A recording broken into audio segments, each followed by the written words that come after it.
Eu sou a Adriana Santana e agora eu dou início a mais um episódio do podcast Calumbi, um encontro plural com a história e a cultura do sertão baiano. Hoje chegamos ao penúltimo episódio da temporada Sertanejas Pesquisadoras. Eu confesso que eu tô já com sentimento de saudosismo, mas eu prometo que não vou deixar me abalar nesse episódio. Hoje a gente recebe Suzana Alice, que é doutora em educação e atual diretora da Universidade do Estado da Bahia, Campus 7, campus de Senhor do Bonfim. Na entrevista, ela conta sobre suas pesquisas relacionadas às representações sociais e fala também sobre sua experiência com a gestão universitária. E no quadro Jovens Pesquisadoras, trazemos o depoimento de Luane Ferreira, que é bacharel em Ecologia pela Univasf de Senhor do Bonfim, a Universidade Federal do Vale do São Francisco. Ela fala sobre o seu trabalho de conclusão de curso, que consistiu no levantamento de espécies nativas da Caatinga para a arborização urbana do semiárido. Mas antes de ir para a conversa, eu quero lembrar que o podcast Calumbi sempre está trazendo conteúdos exclusivos nas redes sociais. Para acompanhar esse material, é só seguir a gente no Facebook e no Instagram com @podcastcalumbi. E também não esquece de conferir os trabalhos acadêmicos citados nessa temporada lá no nosso site oficial. Tá tudo disponível para download gratuito no endereço www.podcastcalumbi.com. Então, bora para a conversa! Oi, pessoal, a gente está aqui com mais um episódio da temporada Sertanejas Pesquisadoras e dessa vez a gente recebe Suzana Alice. Suzana é pedagoga, especialista em metodologia didática do ensino superior e doutora em educação.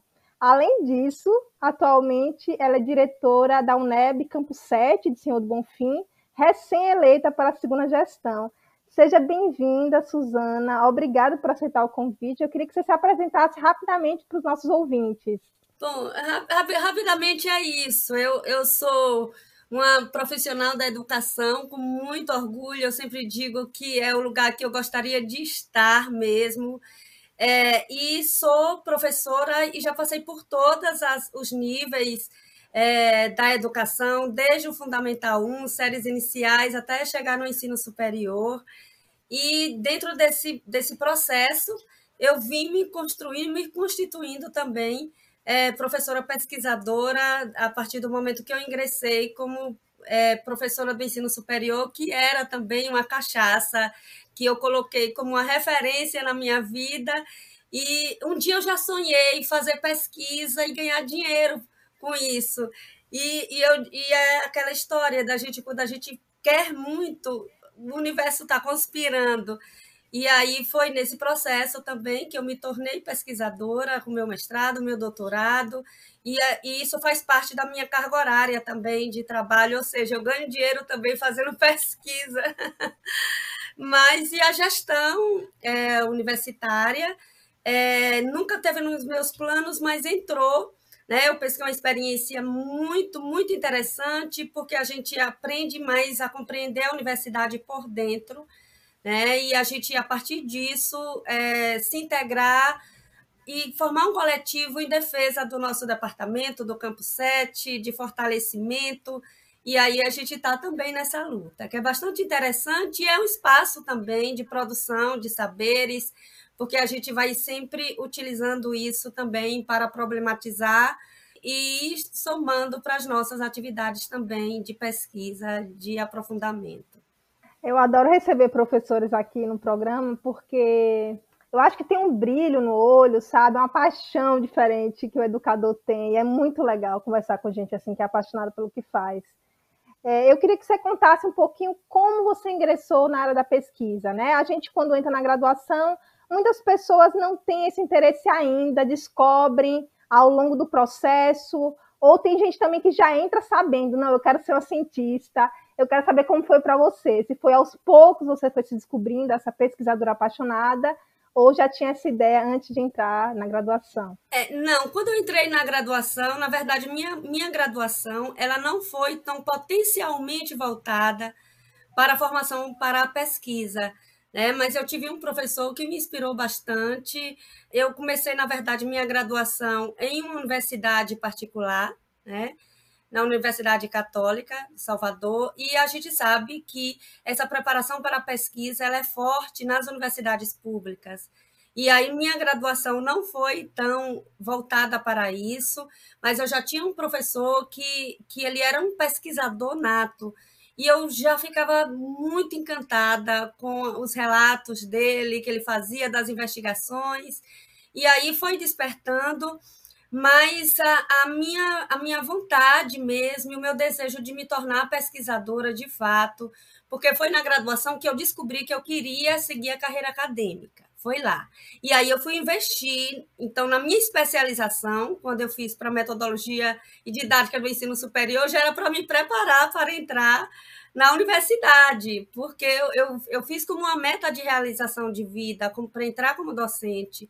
E foi na minha especialização que eu me descobri, ou que intensificou realmente essa minha paixão pela pesquisa, e foi lá que eu disse, um dia eu ainda vou ganhar dinheiro sendo pesquisadora, por causa dos professores pesquisadores que eu tinha e que eram minhas referências, e eu entendi realmente o que é que circula, né, toda uma rede potencialmente de saberes que se entrecruzam e que vão fazendo a gente querer saber mais e, ao mesmo tempo, sentindo que, mesmo que a gente saiba mais, não é o suficiente. Porque quando a gente pesquisa no campo das ciências humanas, é sempre essa sensação de incompletude que vai movimentando a gente no mais, mais, mais. E aí foi quando também eu decidi que eu precisaria me capacitar mais e me tornar uma professora pesquisadora. E foi assim que eu ingressei no meu mestrado, e depois do mestrado, o doutorado, porque a gente é reconhecida como professor pesquisador a partir também da titulação. No meio acadêmico tem isso, a gente não pode menosprezar isso. Então, essa preparação, mesmo que eu tenha, antes de entrar no mestrado, no doutorado, eu já tinha uma produção de pesquisadora, né? Eu já fazia muitas pesquisas. A partir do meu mestrado, eu me senti mais segura para ir realmente, a partir de um método científico, produzir conhecimento. Mas, mesmo que eu já tenha tido vários artigos publicados, várias pesquisas, e essa paixão me movimentasse, mas é com o doutorado que realmente a gente complementa essa formação de pesquisadora, que eu consegui, e que a gente ainda acha que tem sempre mais. Que legal, eu vi que você tem vários temas de pesquisa, né? Você atua com escola, representações sociais, epistemologia, ensino-aprendizagem, vários temas aí. E o tema da sua dissertação de mestrado, né, eu achei bem interessante, eu até anotei aqui para citar, que foi A Escola Aborrecente, um estudo das representações sociais que os adolescentes têm sobre a escola atual. Isso. Eu queria que você fizesse um panorama geral sobre as suas áreas de pesquisa, sobre esses trabalhos que você realizou. Olha, meu campo de investigação mesmo, eu sou pesquisadora das representações sociais. As representações sociais, ela é uma teoria jovem, considerando muitas outras, mas que foi criada por o pai das representações sociais, da teoria das representações sociais. Foi a partir de um projeto dele, da tese de doutorado dele, que ele fez na França. Era um romeno que foi refugiado na França na década de 60, de 50, 60. E aí ele criou a teoria das representações sociais, mas só chegou ao Brasil a partir da década de 80. Então, é uma teoria que é jovem ainda, mas que tem todo um potencial. E ela foi apresentada para mim a partir do professor Paulo Batista Machado. Ele foi meu orientador, minha co-orientadora foi a orientadora dele de doutorado, a professora Marta Nadeau, da Universidade de Quebec. E as representações sociais, elas estudam senso comum, né? Então, ela faz um movimento diferente da academia, que sempre dá um valor tremendo ao conhecimento científico. E aí, na teoria das representações sociais, a gente volta o olhar para o senso comum e diz, o senso comum é importante, né? Então, o conhecimento científico, ele produz esses saberes validados, mas, na verdade, nos grupos sociais, as pessoas, os sujeitos, homens, mulheres, crianças, jovens, adolescentes, eles são orientados pelo senso comum e não pelo conhecimento científico. E por isso mesmo a gente precisa prestar atenção ao senso comum sem nariz arrebitado. Nós que somos acadêmicos e intelectuais, aí a gente faz o movimento inverso. Aí a gente nesse momento que a gente vai prestar atenção aos saberes populares, à sabedoria popular, porque a gente entende que lá está cheio de princípios, de valores que orientam as escolhas e a forma como as pessoas organizam a vida, né?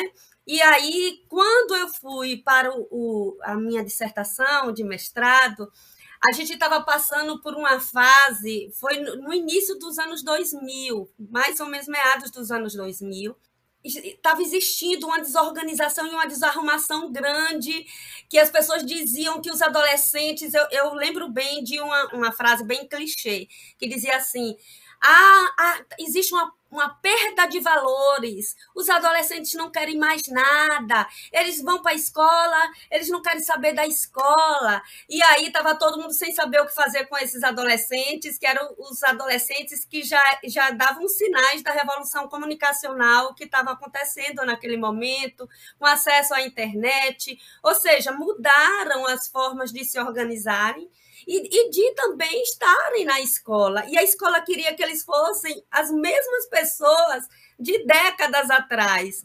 E aí foi nesse momento que isso me inquietou e gerou a minha dissertação, né? Então, assim, como os adolescentes também têm aquele estigma de que eles são aborrecentes, aí eu ressignifiquei, na verdade, para a escola aborrecente, que não estava entendendo, né, esses adolescentes, que ela precisava se organizar a partir daquilo que eles falavam sobre o que é a escola, né? As representações sociais, ou seja, qual o senso comum, como é que eles significavam a escola, para a escola poder entender eles, escutá-los e se organizar a partir dessas novas formas de viver, de entender o mundo e de entender a própria escola. Então, é uma dissertação que eu sou muito apaixonada, muito apaixonada. Ai, que legal. Eu fiquei interessada em ler, acho super interessante. E eu acho que tem muita relação com comunicação, né? Eu sou da comunicação. Sim. E a gente também estuda muito representação social na Isso. Comunicação, né? Até porque Moscovici, que é o pai da teoria, ele criou a teoria das representações sociais a partir do livro A Psicanálise, sua imagem e seu público. E esse livro é o que inspira todos os pesquisadores da teoria das representações sociais. Eu tenho até aqui ele. É esse livro aqui. É a Bíblia dos pesquisadores em representações sociais. A Psicanálise, sua imagem e seu público, que é o livro tese de Moscovici. E ele divide em duas partes. A primeira parte é falando sobre a tese dele, sobre como se forma a teoria a partir do senso comum. E a segunda parte do livro é toda voltada para a comunicação. Toda voltada para a comunicação. Eu já lhe digo logo que a comunicação ela é fundante, né, para a produção das representações sociais. E não é à toa que hoje a gente vê como a internet ela é tão requisitada, né, as redes sociais para serem divulgadas, os pontos de vista ou as próprias fake news, porque sabe que é um espaço de produção de representações, né? Então, quando aquilo é repetido, amplamente divulgado, as pessoas vão aprendendo e vão dentro dos seus grupos de pertença socializando isso e vão criando representações sobre alguma coisa ou alguém. E Moscovici trata disso direitinho. Aí tem uma estudiosa que é Marková, ela é bem contemporânea, né? Moscovici morreu já faz mais ou menos 15 anos. Eu conheci ele, eu devo dizer, que várias vezes, mas tem uma das seguidoras, das pupilas dele, orientandas, que é Marková. Ela estuda só as representações sociais através da comunicação, que é uma tendência da teoria das representações sociais, que é a dialogicidade. E é justamente estudando essa segunda parte do Que livro. legal, eu vou catar essas referências todas, tá? Para procurar depois.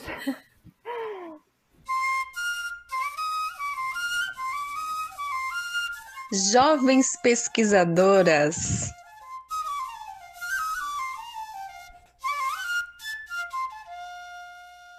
Olá, sou Luane Ferreira, recém-formada no curso de Bacharelado em Ecologia pela Universidade Federal do Vale do São Francisco, campus Senhor do Bonfim, Bahia.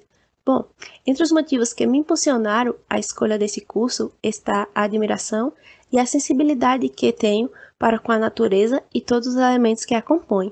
Assim, citando um trecho do poema O Apanhador de Desperdícios, de Manuel Barros, pontuo que prezo insetos mais que aviões, prezo a velocidade das tartarugas mais que a dos mísseis. Tenho em mim um atraso de nascença. Eu fui aparelhado para gostar de passarinhos e tenho a abundância de ser feliz por isso. Desse modo, posso dizer que essa visão mais ecologista, presente em mim desde a minha infância, foi o que me levou a esta ciência que é a ecologia. A ecologia, ela busca compreender as interações que ocorrem entre os seres vivos e as interações que ocorrem entre esses seres vivos para com o ambiente. E, por meio dela, hoje posso responder diversas questões que envolvem a importância dos ecossistemas, da conservação desses ecossistemas, bem como da biodiversidade em um nível global. Ao mesmo tempo que a ecologia ela também me permite a buscar soluções para os diversos problemas ambientais existentes. Assim, trazendo um pouco sobre minha vivência dentro da graduação, posso dizer que estudar o bioma caatinga foi algo que sempre me cativou. E nesse sentido, direcionando minhas pesquisas para a botânica, ressalto que no ano de 2019 eu pude participar de um estágio extracurricular no Centro de Referências para a Recuperação de Áreas Degradadas da Caatinga, da Univasf, presente no campus de Ciências Agrárias em Petrolina. Vale ressaltar também que nesse mesmo ano eu ingressei no Núcleo de Estudos das Paisagens Semiáridas Tropicais, um grupo de pesquisa vinculado ao Colegiado de Geografia do campus Senhor do Bonfim da Univasf. Além disso, nesse mesmo ano eu pude desenvolver um trabalho de iniciação científica que tinha como tema Diagnóstico do componente arbóreo da vegetação urbana no município de Senhor do Bonfim. Assim, tendo em vista a importância da arborização urbana e a carência de planos de arborização nas cidades semiáridas, em meu trabalho de conclusão de curso, eu trabalhei com o levantamento de espécies nativas da caatinga para a arborização urbana do semiárido nordestino, onde pude caracterizar também a compatibilidade dessas espécies aos diversos espaços urbanos, a fim de subsidiar estratégias de planejamento e ampliação da arborização em cidades semiáridas. Bom, atualmente, tanto a ciência quanto a área ambiental, elas vêm sofrendo um total retrocesso dentro do Brasil. E isso, de certa forma, traz diversas incertezas. No entanto, essas mesmas incertezas, elas têm me impulsionado a ir além. Nesse sentido, pretendo seguir nos caminhos da pesquisa, desenvolver alguns trabalhos que possam, de certa forma, contribuir para a preservação e conservação da biodiversidade, bem como trabalhos que, de certa forma, promovam a propagação do conhecimento do bioma caatinga, tendo em vista que o bioma caatinga está entre os biomas menos conhecidos mundialmente. Além disso, pretendo também desenvolver alguns trabalhos que sejam capazes de trazer melhorias para a sociedade e, de certa forma, subsidiar e assegurar a manutenção das futuras gerações. Termino deixando o Instagram do grupo de pesquisa da qual eu faço parte, que é o @geonepst. GEONEPST.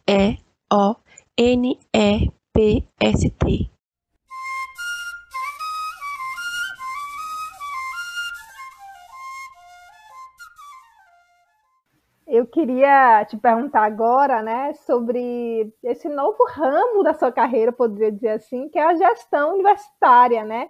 A gente está gravando o episódio no dia 29 de novembro, tem menos de uma semana que sai o resultado da eleição para a diretoria da UNEB Campus 7, que Suzana ganhou mais uma vez, né? Então vai ingressar agora no seu segundo mandato. E eu queria saber como é que está sendo essa experiência sua como gestora de uma grande instituição, né? Porque a UNEB Campus 7 é uma grande instituição, né? Uma instituição que tem tradição no nosso território, poderia dizer até na Bahia mesmo, né?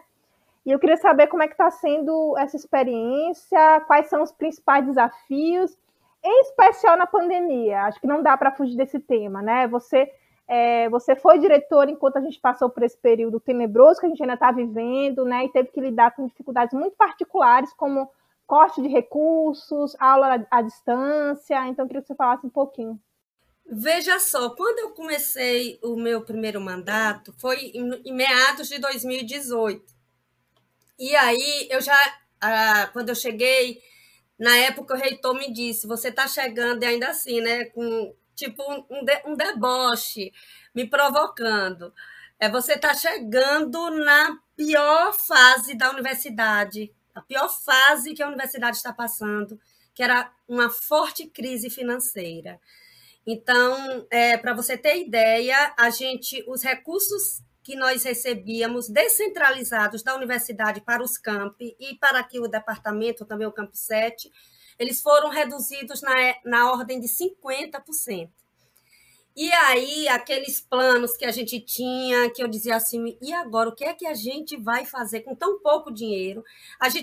Outra coisa, a gente tinha 20 dias para gastar esse dinheiro com os processos para a administração pública que precisam ser transparentes, e eu fiz questão de organizar o nosso setor administrativo financeiro para a gente dar transparência, para a gente usar todas as referências que são hoje indicadas para justamente a gente dar visibilidade e o cuidado com recursos e o dinheiro público. Então, eu capacitei todo mundo com isso, porque antes a gente ainda era meio amador para a gente investir os nossos recursos nas atividades finalísticas, que eu ensino pesquisa e extensão, e mais ainda manutenção do nosso patrimônio. E você diz bem, o nosso departamento é um dos maiores da Universidade do Estado da Bahia.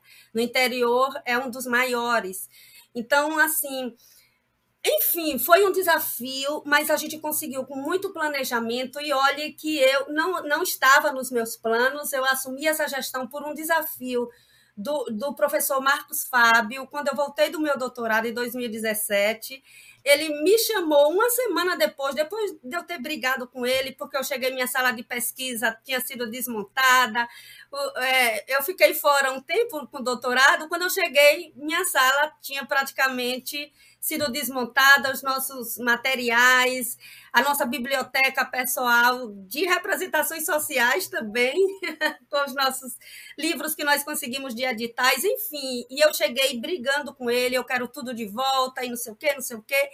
Uma semana depois, ele me chama e diz, eu quero que você seja minha diretora substituta, porque o ano que vem acaba o meu mandato e eu quero lançar você como minha candidata à direção, que você tem o perfil. Aí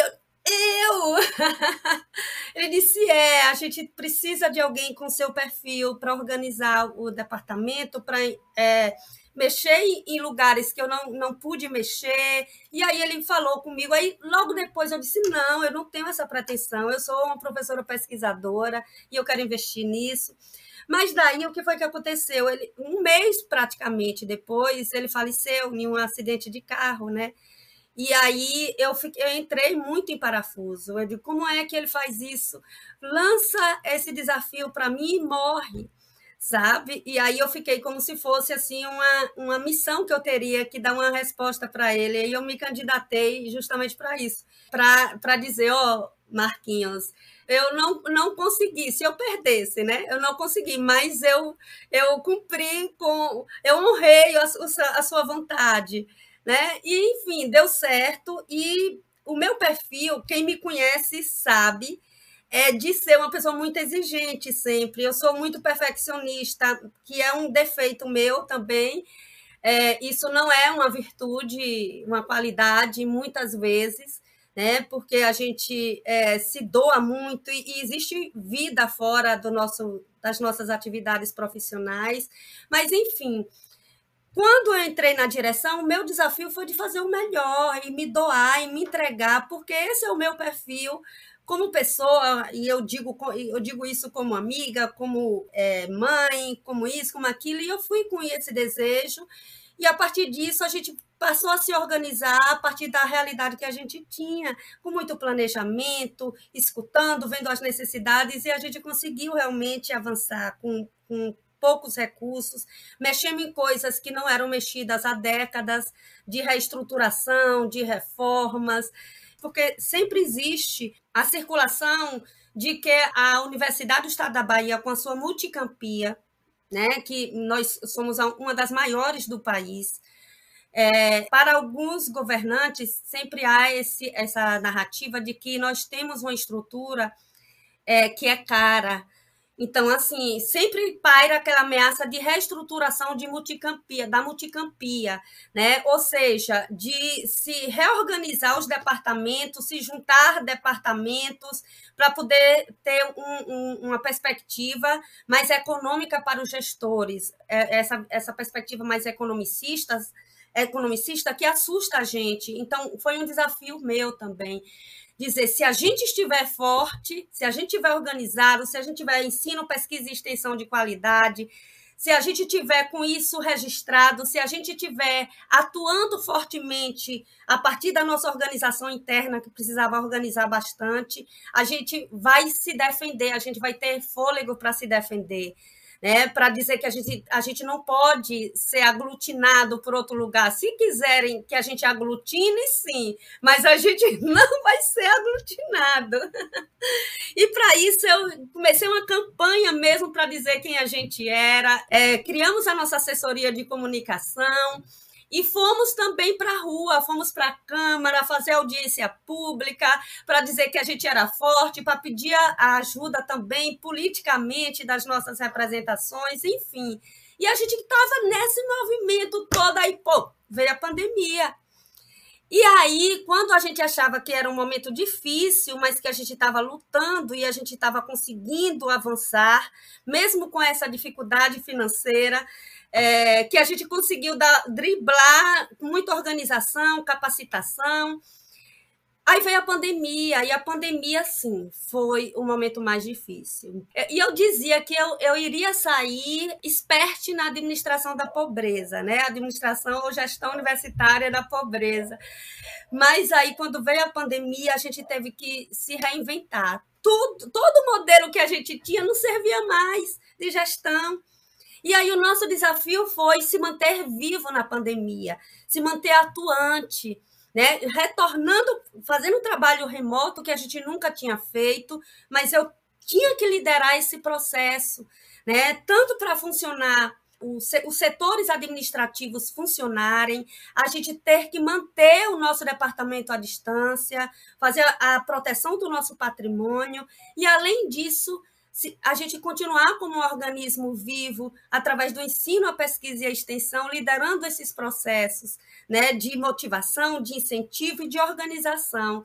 E aí foi quando a gente teve que se reinventar, e eu devo dizer que a gente produziu muito, muito, e eu não estou dizendo no sentido de produtividade, né, para esse sentido, sem a dimensão do conteúdo, né? Eu estou falando em forma e conteúdo. Como é que a gente vai, enquanto universidade, contribuir também para ajudar o território a enfrentar esse momento pandêmico, né? Como é que a gente, ao mesmo tempo, vai precisar cuidar das pessoas, eu estou dizendo de toda a nossa comunidade acadêmica, que passou por muita dificuldade, que perderam entre queridos, que passaram por situações de extrema vulnerabilidade, alunos nossos, funcionários, com ameaças de demissões, enfim, a gente conseguiu se dar as mãos, e isso que eu acho que foi que, inclusive eu tenho algumas pessoas, um funcionário da gente, que ele diz assim,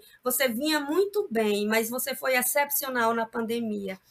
Né? E eu digo isso porque foi mais outro momento de entrega também que a gente teve que se doar.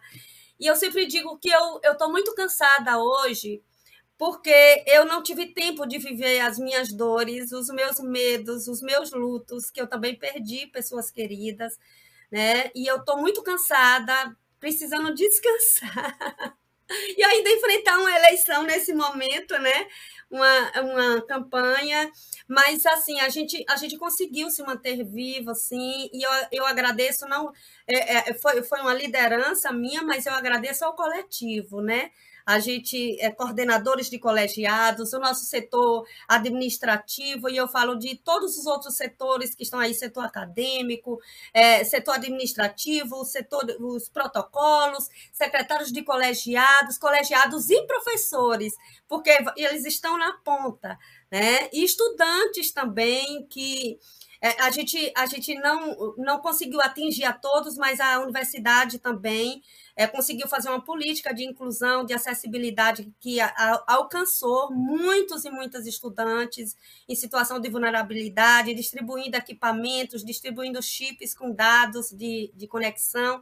Talvez nós tenhamos sido a universidade no país que mais investiu em inclusão digital. Não foi 100%, mas nós conseguimos fazer isso para garantir a inclusão, né? Porque foi um amplo debate que a gente conseguiu fazer isso, e no final de 2020 a gente conseguiu retomar as atividades de ensino remotamente, porque a pesquisa e extensão nunca parou. É isso. Ai, que legal você contar tudo isso. E aí eu estou ouvindo você contar a experiência, e me parece que você descobriu mesmo, né, a gestão universitária como um outro campo de atuação. Me parece que você abraçou mesmo, né, esse trabalho. E eu fiquei pensando se você, enquanto pesquisadora, já pensou em escrever sobre isso, já está borbulhando alguma coisa na cabeça para virar um artigo? Ah, sim. Assim, na verdade, na minha formação, não sei se você sabe, eu estudo políticas públicas também, né? Estudo políticas públicas para a educação. E aí a gente é movimentado pelo nosso compromisso, pelo que a gente entende sobre a educação pública de qualidade, eu sou militante também da educação pública de qualidade e da educação superior, né? Então, assim, desde quando eu entrei na universidade, que a minha militância em defesa da Universidade do Estado da Bahia, com a identidade que ela tem de ser popular e inclusiva, vem em encontro daquilo também que eu acredito e que eu milito como cidadã. E aí, quando a gente chega na gestão, a nossa prática é orientada por aquilo que a gente acredita, pelos nossos princípios, pela nossa militância política, né? E a necessidade da gente realmente se entregar para defender esse patrimônio, porque a gente entende que ele é um espaço de inclusão. Se tiver forte, os estudantes que não teriam nunca condições de cursar o ensino superior e que estão aqui no Campus 7 fazendo, eles vão conseguir concluir com qualificação, vão intervir no meio social, impacta a vida deles, e os filhos deles, os netos, terão também a oportunidade. Então, a gente pensa a partir dessa perspectiva e a gente se joga, né?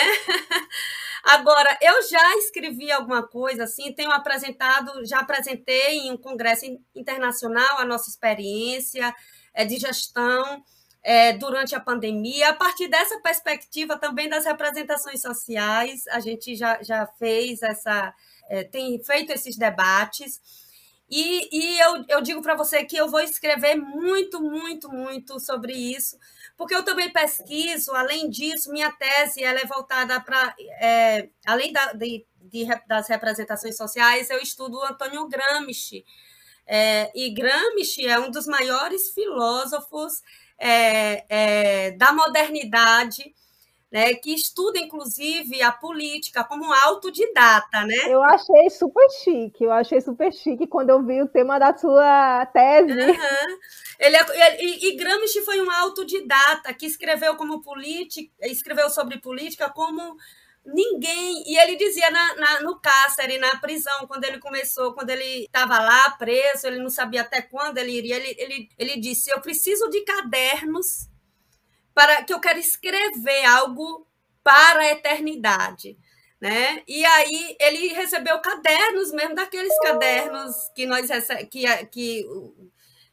eu lembro que eu já recebi quando eu estudava na escola pública em Pindobaçu, aqueles caderninhos que não tinham nem espiral, e ele tinha direito a receber somente alguns cadernos por mês.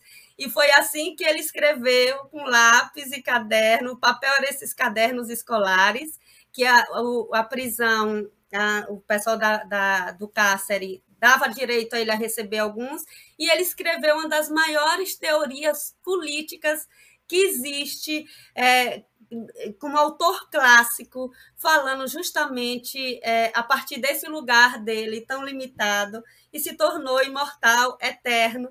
E eu estudo esse autor também, a partir da minha tese. Então, a partir disso, a gente vai também entendendo onde é que estão esses elementos de hegemonia, contra-hegemonia, como é que a gente vai encarando nesses espaços de gestão universitárias, tensionamentos, conflitos, tudo assim, minha cabeça pipoca.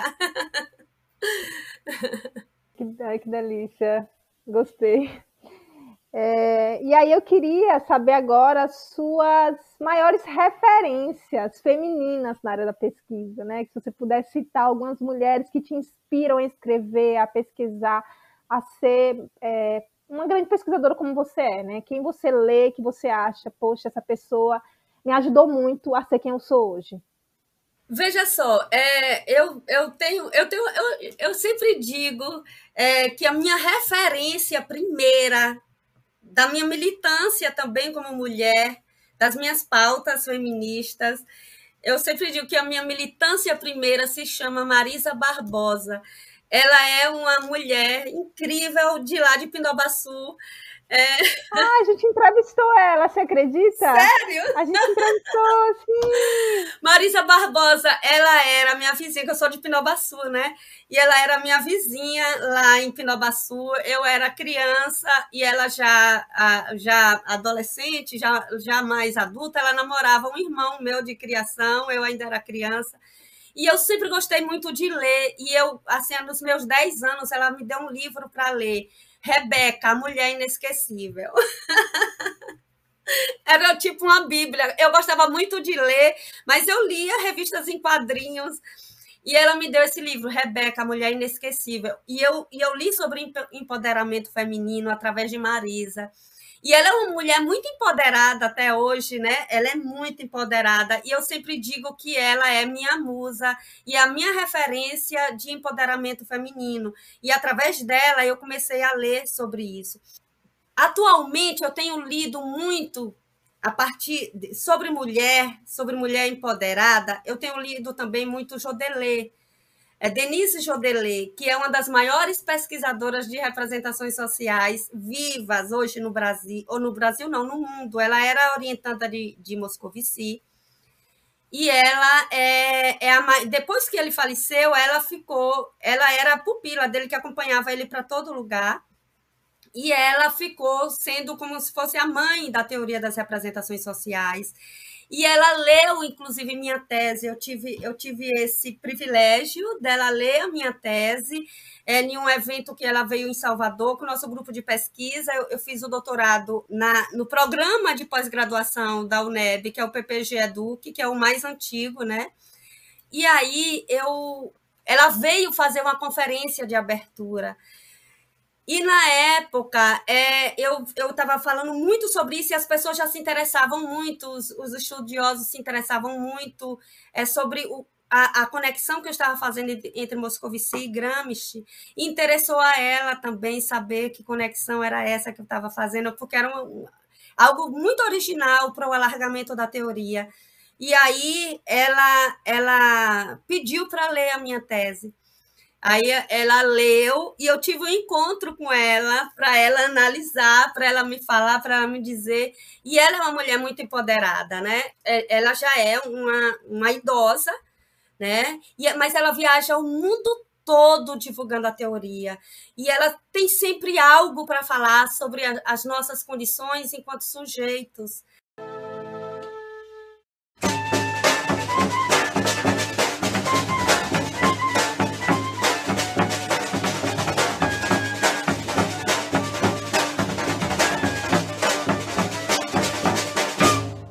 E hoje, no quadro Para Render o Assunto, a gente vai ouvir algumas dicas relacionadas aos temas que a gente conversou hoje, né? Educação, representação social, gênero, política, militância. Eu queria que Suzana desse alguma dica para os nossos ouvintes.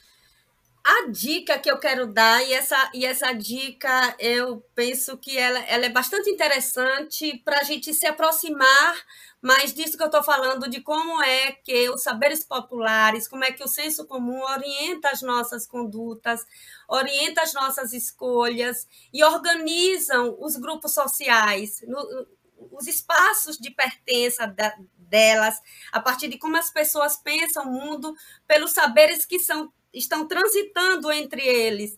E existe um documentário, que é um filme, na verdade, que ele é bastante interessante, é uma produção nacional, que eu sempre uso, inclusive, para fazer a introdução e para a gente discutir o conceito de representações sociais e para a gente se impactar. O nome do filme é Os Narradores de Javé. Ele é uma produção nacional, ele está disponível, inclusive, no YouTube. E aí conta a respeito justamente de uma cidade que ia ser da construção de uma barragem, e aí fala sobre essa cidade, de como os moradores eles se organizam para fazer um documento para explicar por que é que Javé não poderia ser inundada com essa barragem. E aí eles querem fazer um documento a partir das falas dos narradores sobre Javé, por que é que Javé não pode ser inundada a partir dessa construção.